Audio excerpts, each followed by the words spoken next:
Welcome back. In this short lesson, we'll be talking about the importance of consistency within our website design, and we'll also be creating our first layout for our index.html page. So we're actually going to be looking at something called the Pancake stack layout. The Pancake stack layout is pretty common, and it's basically a header, a main area, and a footer content. We're later going to add a navigation bar, but for now we're going to separate our website into three clear sections, okay? And we achieve that using HTML and CSS. Where do we find the code for this? Well, I'll talk you through it, but I've actually provided the code in the form of this code pen here, which will give you some idea and some reminders of how to do this. So let's get Visual Studio open, and as you can see, I've still got my sort of dull website, though it does now use CSS, which links through. All right, let's get started. So within our body section, which is anything that appears on the page, we're going to add three HTML tags. We're going to create some new ones.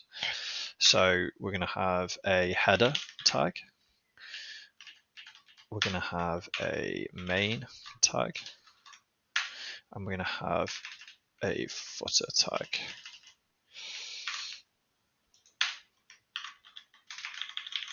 Like that. Okay. So they don't do anything at the moment because there's no content in them. Like, we can add some content, you can see it up here at the top, but we're actually adding this for structural purposes, really. So now that I've got my header, main, and footer, it's probably fair to say I'll have my title in my header. So I'm going to move my H1 inside of my header. I'm going to have maybe my subtitle in my main, and I might have my p text also in my main. So to make this look a bit tidier, I'm going to do this.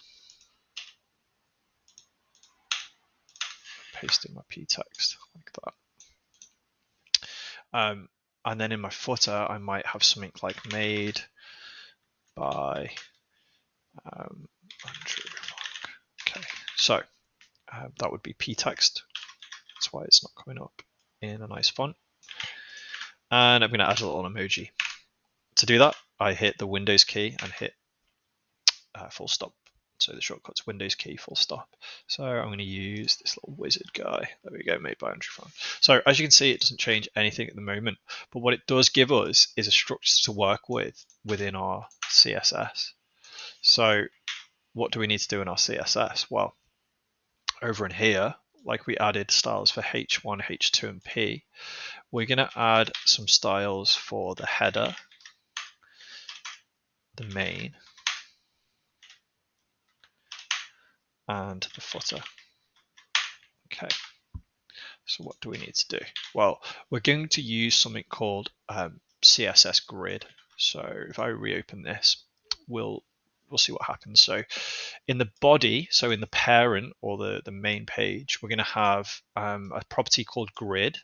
It's going to set the height of that grid that we're going to create to the entire height of the screen, which is the viewport, so 1000% of the viewport. And then we're going to do something here called grid template rows. So what's going to happen here is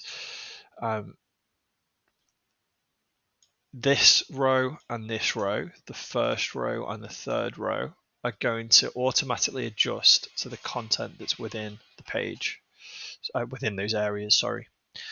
So if I was to add more content, the footer area would expand, and then the rest of the content is going to be filled out here, from here to here.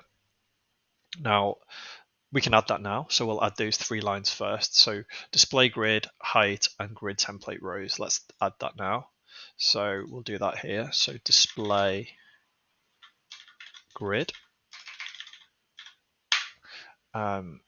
We'll do the height of the grid is going to take up 100 VH, which means the whole viewport. And grid template rows, and you can click there. we've got 3 rows. We've got the header, the main, and the footer. We're going to do auto to begin with. Let's see if that changes things on the page. Nothing crazy yet, but then if we change that to 1FR, that's starting to look better. So we've got this push to the bottom. This is at the top, and this is content in the middle.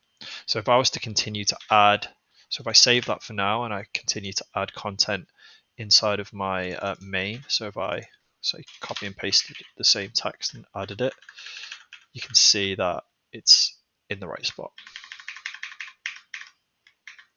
All right, so that's the body pushing things around here.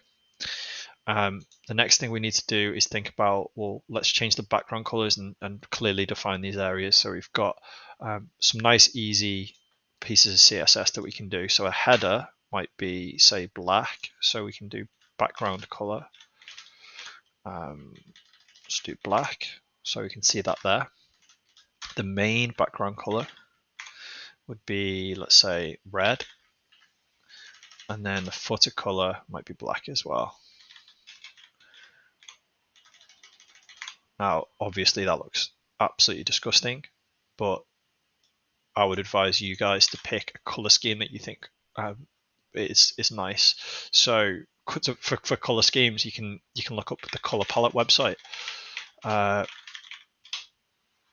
which there's a bunch of them, and they actually give us some nice colors that complement one another. So let's just start a generator. Oh, there you go. These colors work nicely together. So I'll use Space Cadet for my header. What am I doing? So over here. So rather than use RGB, I'll do a hex code. Oh, that's my background color, the body. Oops. So I'll put that back to normal. I'll use my header background color, that like that. I'll use maybe white just for the text. I'll use white for the text.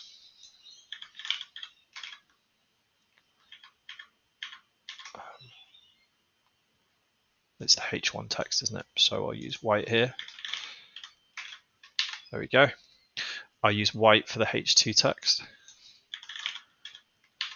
And I use white for the P text for now. Okay. I might use maybe this color, copy, and I'll do that for my main area.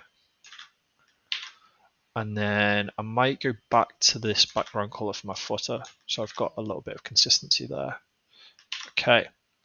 The next thing is you can see that the text looks a little bit close to the edge there. So it's very far left. It goes right to the edge. So this is what's known as a padding issue. We can add a little bit of a margin there. You'll see padding being used here.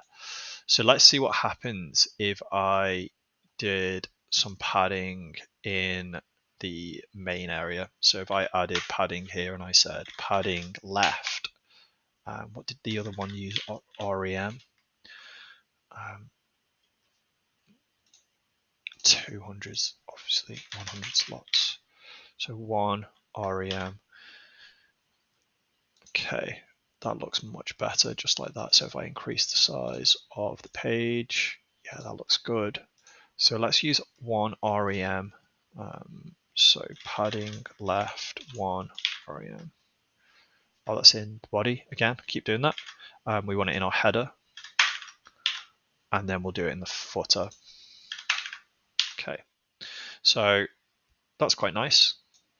I might just finish off with getting rid of this border here. And to get rid of the border, the white border, it's quite easy. You just say margin 0 like that. And there we have it. That looks like quite a nice site now. I'm starting to get there with it. I will say I'm still not happy with the fonts, and that's something we'll look at next lesson. Okay, what I'd like you to do then is to see if you can in the document, where is it? In the lessons today is, can you achieve that Pancake layout? And can you even edit some content to maybe look more like my page here? So good luck, give it a crack, and see me if you've got any problems. Thanks.